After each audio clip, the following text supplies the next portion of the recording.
Hello friends, this is Anshu. Welcome to my YouTube channel. और आप लोग अभी तक अपने सर से हिस्ट्री पढ़ रहे थे, उसमें आपने पढ़ा था दिल्ली सल्तनत, और अब आप इसके आगे पढ़ेंगे मुगल वंश। तो आइए शुरू करते हैं और समझेंगे अच्छे से इसको, और देखेंगे आपको इसको बड़ा ही सरल तरीके से समझाएंगे हम, ताकि आपको अच्छे से समझ में आए और आपको हिस्ट्री अच्छी लगे।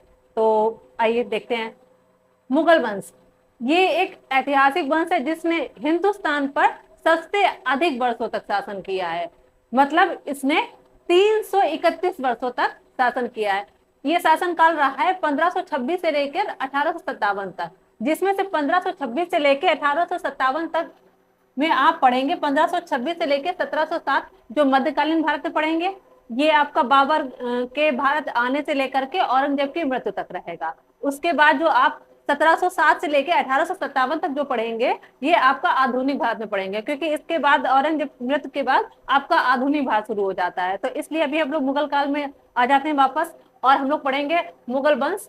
जो मुगल वंश आपका शुरुआत होती है 1526 से लेकर के जब बाबर भारत आता है। लेकिन इसके पहले हमें और भी बहुत कुछ जानना है, तो देखते हैं।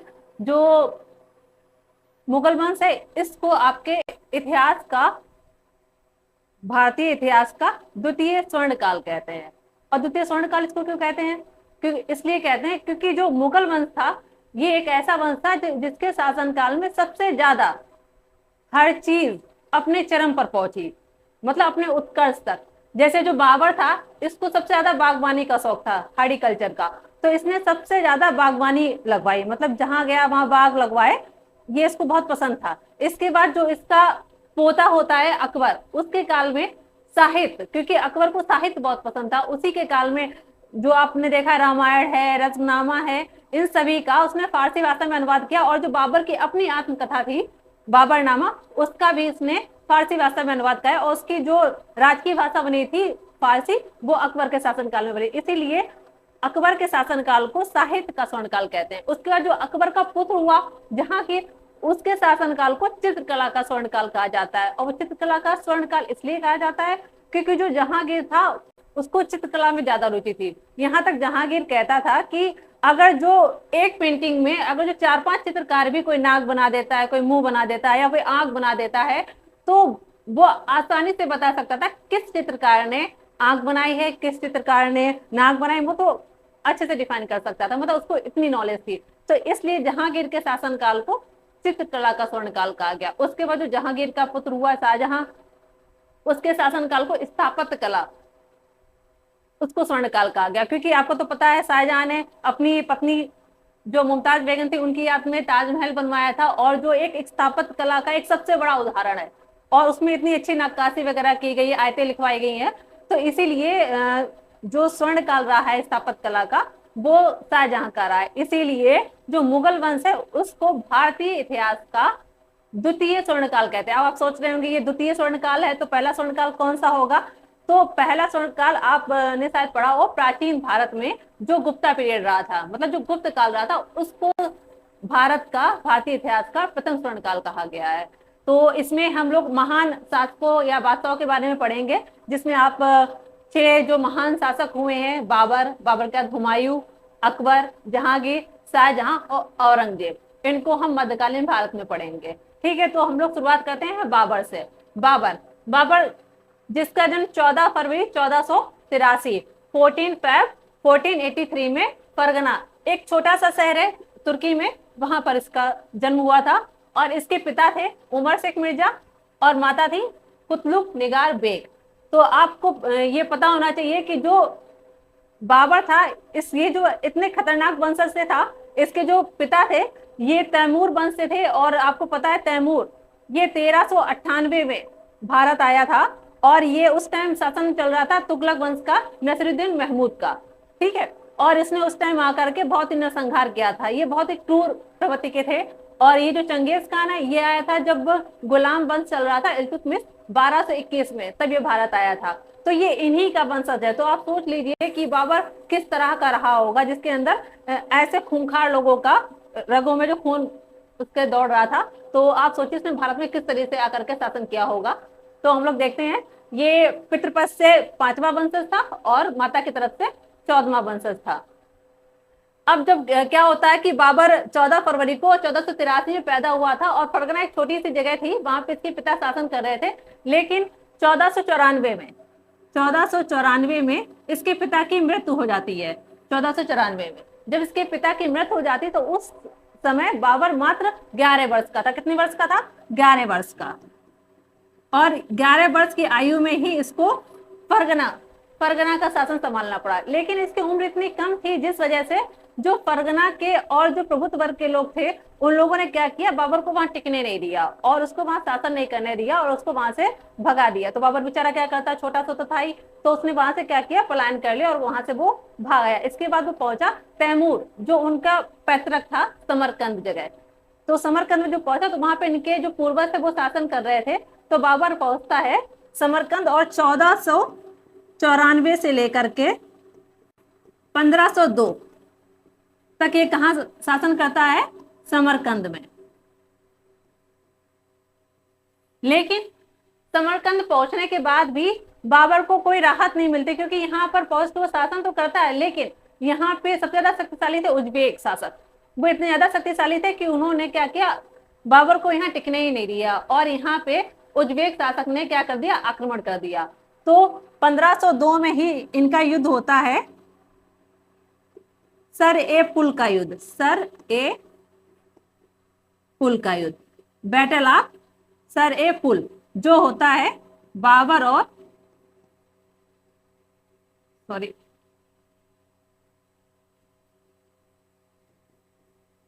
और सैवानी खान, जो एक उज्बेक शासक था, सैवानी खान।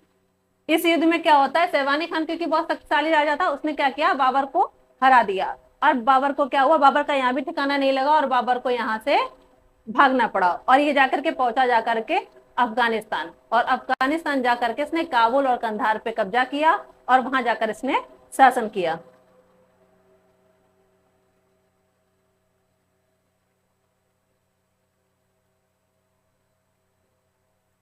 अब बाबर आया कहां, बाबर ये पहुंचा अफगानिस्तान।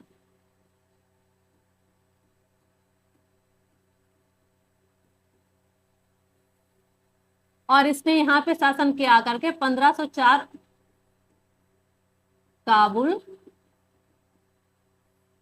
और कंधार।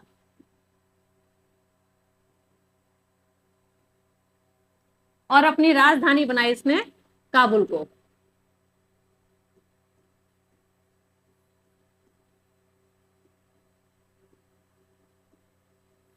अब बाबर को लगा कि अब वो यहाँ पे स्थापित हो चुका है और वो अब यहाँ पे शासन कर सकता है, उसको ऐसा महसूस हुआ। तो उसने क्या किया, 1507 में उपाधि धारण की, पादशाह और बादशाह।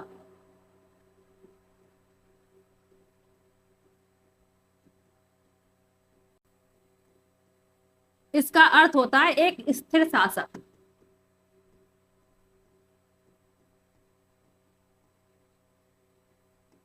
पंद्रह सौ सात में बाबर ने उपाधि धारण की, पादशाह और बादशाह। अब बाबर का पूरा नाम हो गया जैनुद्दीन मोहम्मद बाबर बादशाह। ठीक है, क्योंकि इसको लगा अभी स्थिर है और इसका बादशाह का अर्थ होता है कि एक स्थिर शासक। लेकिन बाबर क्योंकि युद्ध करते हुए आ रहा था और वो एक जगह स्थिर नहीं रह पाया, इसलिए उसको आर्थिक मंदी का सामना करना पड़ा। जब आर्थिक मंदी का सामना करना पड़ा तो उसने क्या किया, अपने पूर्वजों से ही सीखा था कि इसके पहले उसने देखा था कि मोहम्मद गजनवी, मोहम्मद गौरी ने भारत पे आक्रमण किया था और कहीं अत्यधिक धन वो लूट कर ले गए थे। तो उसने सोचा क्यों ना मैं भी भारत पे आक्रमण करूं और अत्यधिक धन लूट करके लाऊं। तो इसलिए वो उसने क्या किया, भारत के दक्षिण क्षेत्र में पहुंच करके सबसे पहले 1519 में इसने सिंध के एक जगह थी, सिंध में बाजौर, वहां पे इसने आक्रमण किया। और बाजौर में आक्रमण करके इसने यहाँ का जो किला था, भेरागढ़ का किला, इसको जीता। और यहीं पर बाबर ने अपनी जो आत्मकथा लिखी है बाबरनामा, उसमें इसने बताया कि इसने सबसे पहले यहीं पर, जब भेरागढ़ का किला इसने जीता था तो इसने यहीं पर सबसे पहले गोला बारूद और तोपों का इस्तेमाल किया। तो प्रश्न पूछा जाता है कि सबसे पहले बाबर ने तोपों का इस्तेमाल कब किया या गोला बारूद का इस्तेमाल कब किया, तो उसने इस्तेमाल किया 1519 में, जब उसने बाजौर पे हमला किया था। तो आप इसको याद रखेंगे, इसने सर्वप्रथम गोला बारूद का इस्तेमाल किया, गोला बारूद का इस्तेमाल किया।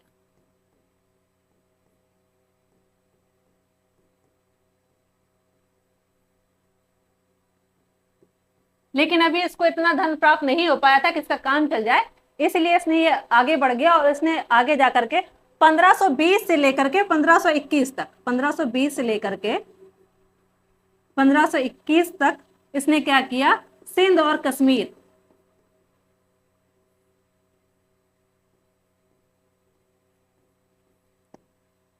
पर आक्रमण किया जाकर के, और यहाँ पे जाके इसने अत्यधिक धन लूटा। लेकिन जब ये यहाँ पर धन लूट रहा था और आक्रमण कर रहा था, तो उस समय इसी के समकालीन दिल्ली सल्तनत, जो आपने इसके पहले पढ़ा होगा, दिल्ली सल्तनत में कौन राज कर रहा था, इब्राहिम लोदी, इब्राहिम लोदी।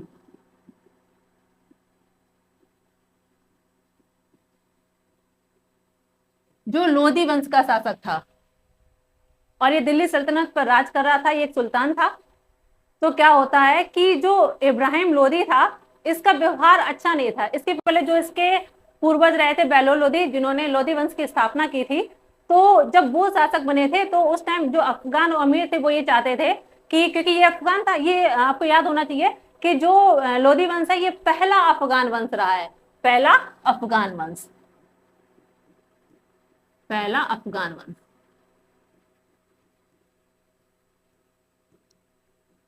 तो जो बेलोर लोदी था उसने क्या किया था, अपने आप को कभी सुल्तान नहीं समझा, उसने कभी अपने आप को सुल्तान नहीं समझा। उसने अफगानों और अमीरों को बिल्कुल अपने समान दर्जा दिया। वो कभी गद्दी पर नहीं बैठा और हमेशा ऐसे ट्रीट किया जैसे वो उन्हीं के बीच का एक हिस्सा है। तो सारे अफगान और अमीर उससे खुश थे।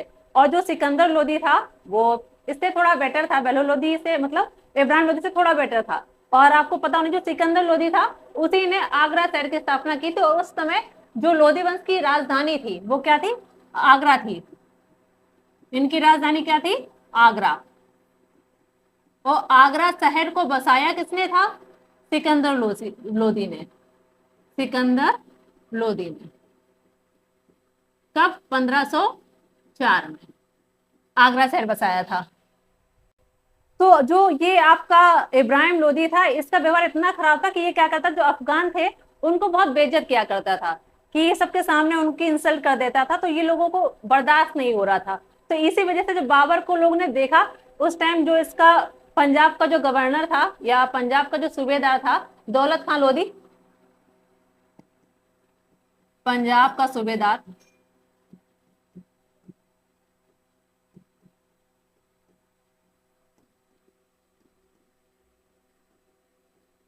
दौलत खान लोदी, और दिल्ली का सूबेदार, मतलब दिल्ली का जो गवर्नर था, वो इसका चाचा आलम खान लोदी था, आलम खान लोदी। आलम खान लोदी क्या था, ये इब्राहिम लोदी का चाचा था। तो एक बार इसने क्या किया था कि भरे दरबार में दौलत खान लोदी की बहुत ज्यादा बेइज्जती की थी, जिस वजह से ये बहुत ज्यादा आहत हुआ और इसने सोच लिया था कि इसको कैसे भी करके इब्राहिम लोदी को तो यहाँ से हटाना ही है और इसको शासन नहीं करने देना है। तो इस वजह से अभी अकेले लड़ नहीं सकते थे उससे भाई, क्योंकि इब्राहिम लोदी की जो सेना थी वो कम से कम 1 लाख थी। तो उन्होंने जब देखा कि बाबर जीतता हुआ चला आ रहा है, और उनको ये भी पता था कि बाबर तो बस धन लूटने आया है, लूट कर चला जाएगा, तो इसीलिए उन्होंने क्या सोचा कि हम लोग बाबर को इनवाइट करते हैं। तो उन्होंने बाबर को इनवाइट किया और कहा, एक पत्र भेजा और कहा कि आपको उतना धन सिंध और कश्मीर से नहीं मिलेगा जितना धन आपको दिल्ली आने पे मिलेगा। आप यहाँ आइए, आपको अथाह धन व संपत्ति मिलेगी जो आप जीवन भर खर्च नहीं कर पाएंगे। तो जब बाबर को इनविटेशन मिलेगा, भाई आप बुलाओगे किसी को, तो वो तो आएगा ना, क्योंकि उसको तो धन ही चाहिए। तो बाबर फिर क्या करता है, इनके बुलाने पे जाता है। और इसी में एक शख्स और होता है जो इनवाइट करता है बाबर को। ये केवल एक ही साक्ष्य प्राप्त होता है बाबर की पुस्तक, जो बाबर ने अपनी आत्मकथा लिखी, बाबरनामा, उसी में उसने कहा है कि बाबर को बुलाया था, निमंत्रण भेजा था राणा सांगा ने, जिनका वास्तविक नाम था संग्राम सिंह। ये मेवाड़ के राजा थे, संग्राम सिंह,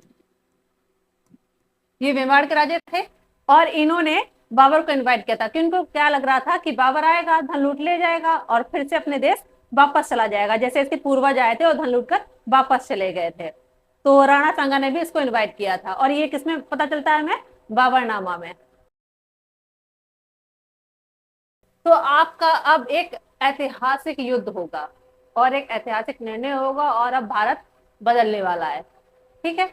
तो और ये आपको पता होना चाहिए कि बाबर अब तक भारत पर कितने आक्रमण कर चुका है? 4। अब जो बाबर युद्ध करेगा, पानीपत का प्रथम युद्ध, पानीपत का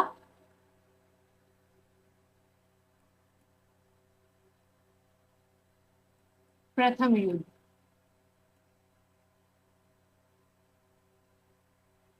ये भारत पर इसका 5वां युद्ध होगा। कौन सा होगा? 5वां युद्ध होगा, ठीक है। तो ये 1526 में लड़ा गया पानीपत का युद्ध। और पानीपत जो आपका बसा हुआ है, ये यमुना नदी के किनारे बसा हुआ है। तो बाबर को पता था कि उसके पास मात्र कितने सैनिक हैं? 12,000। और इब्राहिम लोदी के पास कितने हैं? 1,00,000। तो अब बाबर को पता था कि इब्राहिम लोदी के पास तो 1,00,000 सैनिक हैं और मेरे पास 12,000 है, तो जीतने के लिए कुछ ना कुछ रणनीति तो बनानी पड़ेगी। इसलिए बाबर ने क्या किया? ऐसी जगह को चुना, इसलिए उसने पानीपत को चुना था, क्योंकि पानीपत क्या था? यमुना नदी के किनारे था, यमुना नदी।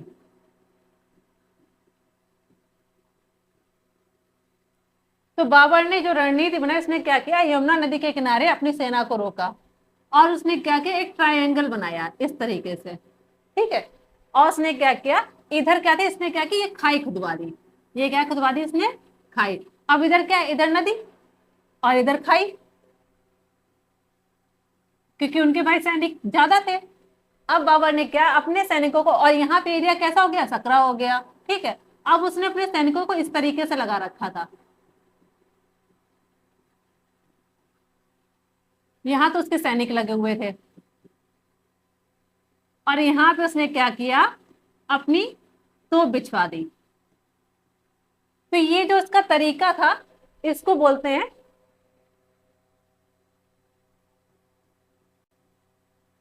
तुगलुमा पद्धति। तुगलुमा पद्धति जो इसने सीखी थी उज्बेकों से, जो उज्बेक शासक थे उनसे इसने सीखी थी। और ये जो तोप लगाने की विधि थी, ये इस पद्धति को बोलते थे उस्मानी पद्धति। कौन सी बोलते थे? उस्मानी।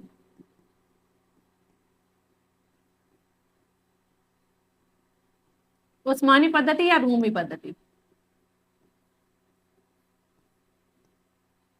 और उसके 2 फेमस तोपची थे जिनका नाम था उस्ताद अली और मुस्तफा खां। उस्ताद अली और मुस्तफा खां। पूछा जाता है कि इसके जो फेमस तोपची थे उनका नाम क्या था? तो कौन थे? उस्ताद अली और मुस्तफा खां। अब ये युद्ध आपका लड़ा गया था 21 अप्रैल 1526, 1526 में। अब क्या इब्राहिम लोदी को क्या पता था कि बाबर जो युद्ध करने वाला था वो सुबह होना था, दिन में। लेकिन बाबर ने क्या सोचा कि ऐसे तो जीत नहीं पाएंगे। तो बाबर ने क्या किया? ये जो 21 अप्रैल 1526 को जो सुबह में युद्ध होना था, वो इसने आधी रात को ही, 21 अप्रैल की आधी रात को ही क्या किया? तोपें छुड़वा दी। जब तोप के गोले इसने छुड़वाए तो क्या हुआ? जो इब्राहिम लोदी के जो हाथी थे, उन्होंने कभी तोप की आवाज तो सुनी नहीं थी, तो एकदम से क्या हुआ? उसके यहाँ सब भगदड़ मच गई और जो हाथी थे वो अपने सैनिकों पे ही चढ़ गए और उनके आधे से ज्यादा सैनिक उसमें मारे गए। और बाकी जो बचे सैनिक जिन्होंने हमला किया, तो आपको पता है कि आगे से रास्ता सकरा था, तो कुछ तो खाई में गिर गए और उसने क्या कहते हैं, इस खाई को पत्तों से ढकवा दिया था। तो ये उनको पता ही नहीं था कि इधर साइड में खाई है। और क्योंकि उस टाइम के जो शासक थे उनको तोप का और बारूद का कोई अंदाजा ही नहीं था, वो तो अपनी तलवार लेकर घूम रहे थे। तो इसलिए क्या हुआ, क्योंकि तोप भाई कहाँ एक व्यक्ति की तलवार और कहाँ एक तोप का गोला, वो कितने लोगों को मारेगा। तो मात्र 12,000 सैनिकों के से ही इसने पूरा युद्ध जीत लिया और पानीपत के प्रथम युद्ध में ही बाबर ने जीत हासिल की और मुगल वंश की स्थापना की। एक ऐतिहासिक युद्ध जिसमें पूरी दिल्ली सल्तनत को खत्म कर दिया और एक नए वंश को शुरू किया जिसका क्या नाम था, मुगल वंश। अब आप ये सोच रहे हैं कि बाबर ने इसका नाम मुगल वंश ही क्यों रखा। उसने मुगल वंश इसलिए रखा क्योंकि जो इसकी माँ थी वो चंगेज खान की तरफ से थी और चंगेज क्या थे, मंगोल थे। इस वजह से इस वंश को मुगल वंश नाम दिया और इस वंश को तैमूरी वंश भी कहते हैं क्योंकि पिता पक्ष से क्या था, तैमूर वंश से था। तो इसलिए इसको मुगल वंश और तैमूरी वंश भी कहते हैं। फिर क्या जश्न मनाया गया और इसने पानीपत में ही क्या किया, खुशी में 1526 में ही काबुली बाग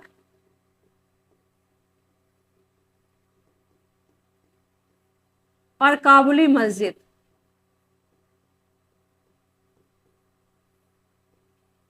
का निर्माण कराया। और ये इसने इसके नाम काबुली बाग और काबुली मस्जिद इसलिए रखा क्योंकि ये दोनों इसने अपनी पत्नी की याद में, किसकी याद में, पत्नी के नाम पे बनाया, क्योंकि इनकी पत्नी का नाम क्या था, मुसम्मत काबुली बेगम।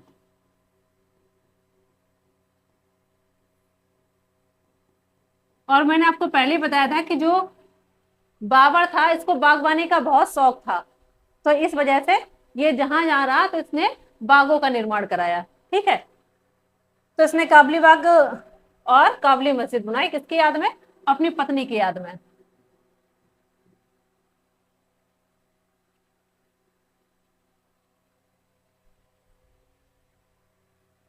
अब बाबर को याद आया और बाबर ने क्या किया, इस युद्ध के जीतने के बाद इसने अपनी राजधानी क्या बनाई, आगरा।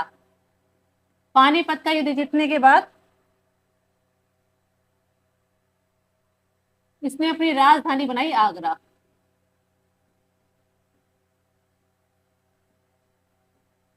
आगरा बनाई। फिर बाबर को याद आया कि अरे एक शख्स था जिसने मुझे बुलाया था लेकिन साथ तो दिया ही नहीं। आपको याद आ गया होगा कौन था वो, राणा सांगा, संग्राम सिंह। क्योंकि जब बाबर युद्ध करते हुए आ रहा था तो राणा सांगा को अंदाजा लग गया था कि अब ये वापस नहीं जाएगा, ये भारत पे राज करने आ रहा है। इस वजह से उसके मन को वो भाग गए थे और उन्होंने क्या किया, बाबर की मदद नहीं की। इस बात से बाबर बहुत नाराज था और उसने क्या किया, कहाँ गया, आगरा से 40 किलोमीटर दूर और खानवा में उसने, खानवा का युद्ध हुआ। खानवा का युद्ध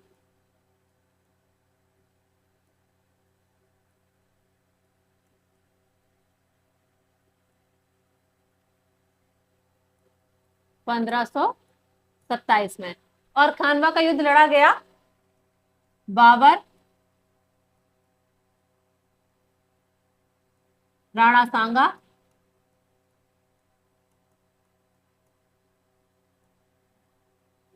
महमूद लोदी और मेदिनी राय।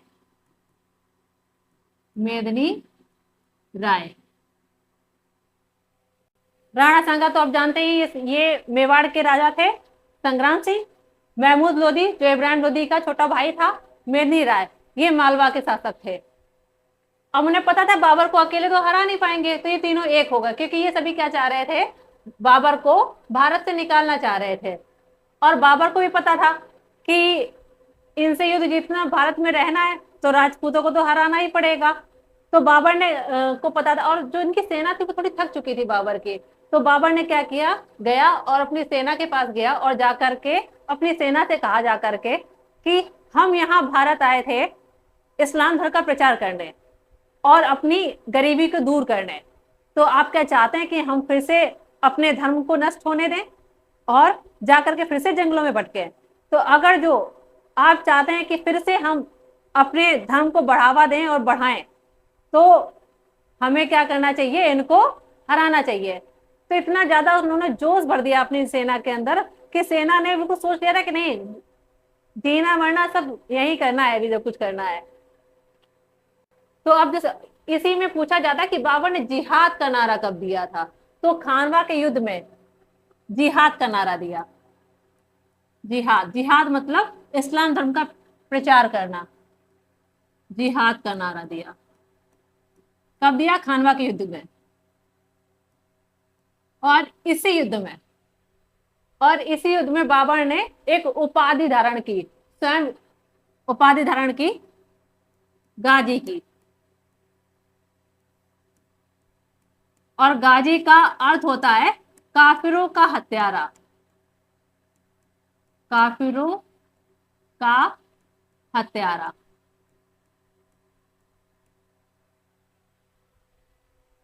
अब बाबर का नाम क्या हो गया? जहरुद्दीन मोहम्मद बाबर गाजी।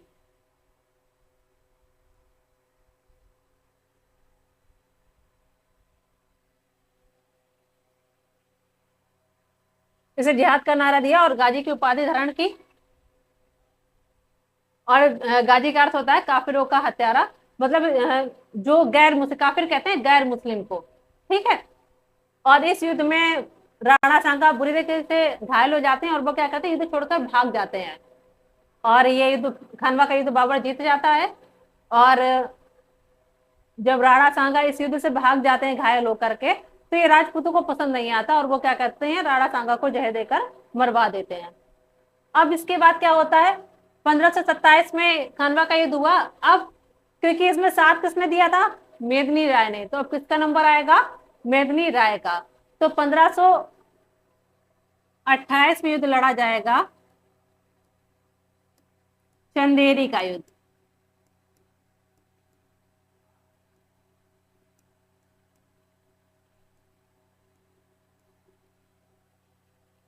जो हुआ बाबर और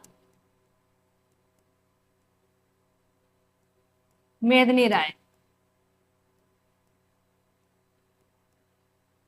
इसी में बाबर ने मेदिनी राय से कहा था कि आप मुझे चंदेरी दे दो और शमशाबाद ले लो। इस युद्ध में क्या होता है, बाबर की जीत होती है और मेदिनी राय की हार होती है। और इसमें बाबर क्या करता है, आपको तो पता है, क्योंकि बाबर तैमूर और चंगेज खान खूंखारों के वंशज का था। तो इसने क्या किया, मेदिनी राय की हत्या की और इसका सिर कटवाया।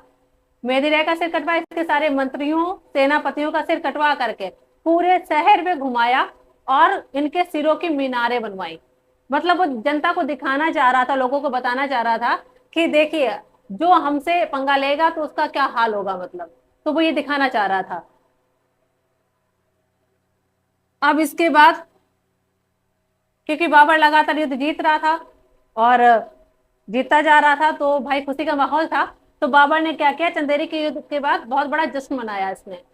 और जब ये जश्न मना रहा था उस टाइम क्या हुआ कि ये जब जश्न मना रहा था, लोग दारू और उसमें मांस खाने में व्यस्त थे। तो बाबर ने देखा अपने तंबू से कि एक व्यक्ति बैठा हुआ है और वो क्या कर रहा है कि ना तो शराब पी रहा है और ना मांस का टुकड़ा खा रहा है, और अपनी चाकू से लेकर के मांस को गोदता चला जा रहा है।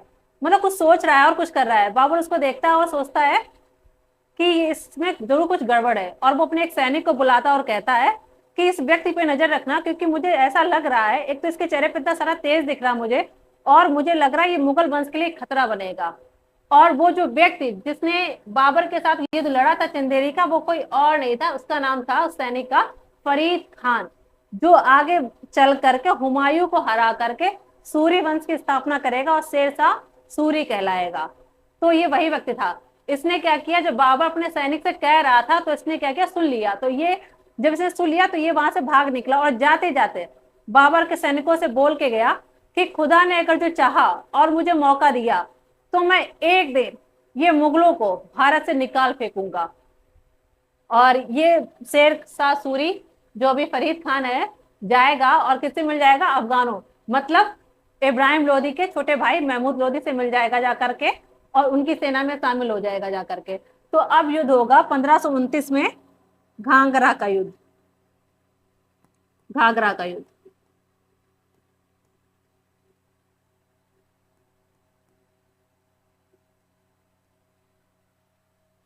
जो लड़ा जाएगा बाबर और महमूद लोदी के बीच।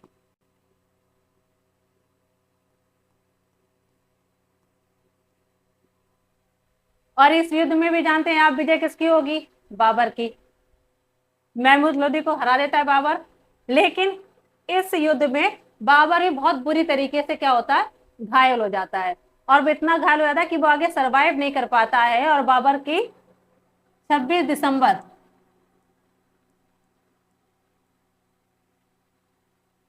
1530 में क्या हो जाती है, मृत्यु हो जाती है।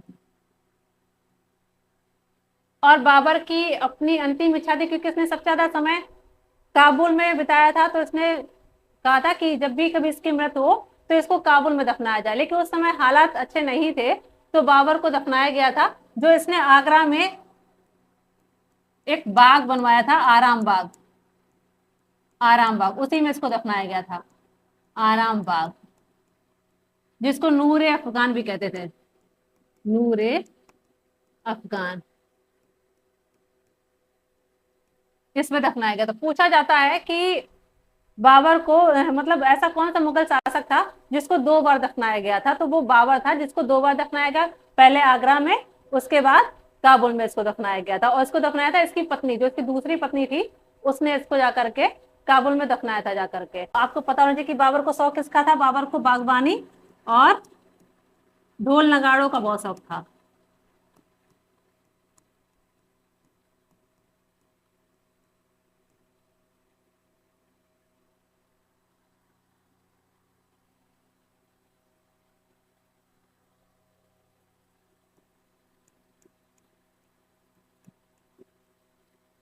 और बाबर नामा स्वयं बाबर ने लिखी, बाबर नामा।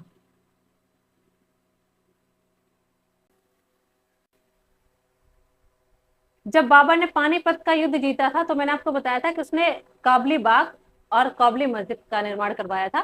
तो उसमें आपकी एक चीज छूट गई थी कि जब बाबर ने काबली बाग और काबली मस्जिद बनवाए थे, तो उसके साथ साथ उसने क्या किया था, क्योंकि वो काबुल में सबसे ज्यादा रहा था, तो उसने क्या किया, काबुल में अपने शाहरुख सिक्के और चांदी के शाहरुख सिक्के और बाबरी सिक्के चलवाए थे। कौन से सिक्के चलवाए थे, शाहरुख सिक्के, शाहरुख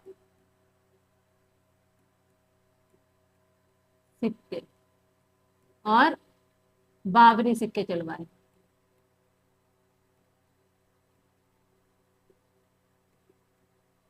बाबरी सिक्के चलवाए, और शाहरुख सिक्के नाम इसने क्या किया था, तैमूर के बेटे के नाम पर रखा था, तैमूर के बेटे के नाम पर इन्हें नाम रखा था। और इसने क्या किया, काबुल के प्रत्येक व्यक्ति को एक एक चांदी का सिक्का दिया था, जिसे काबुल की जनता ने इसको एक उपाधि दी, कलंदर की।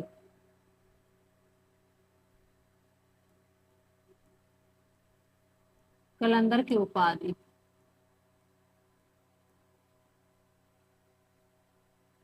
उपाधि दी किसने, काबुल की जनता ने।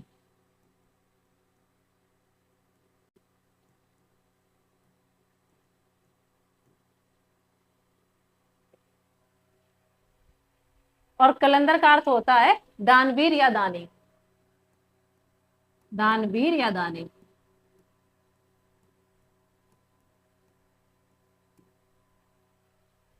तो कलंदर की उपाधि थी। तो बाबर का असली पूरा नाम क्या था, जैनुद्दीन मोहम्मद बाबर बादशाह कलंदर गाजी। और जब ये खानवा का युद्ध जीतता है 1527 में, तो उस समय क्या होता है, 1527 और 28 के बीच में, 1527 और 28 के बीच में इसका जो सेनापति था, सेनापति मीर बाकी, मीर बाकी, इसी ने क्या किया, अयोध्या में, अयोध्या में बाबरी मस्जिद का निर्माण कराया।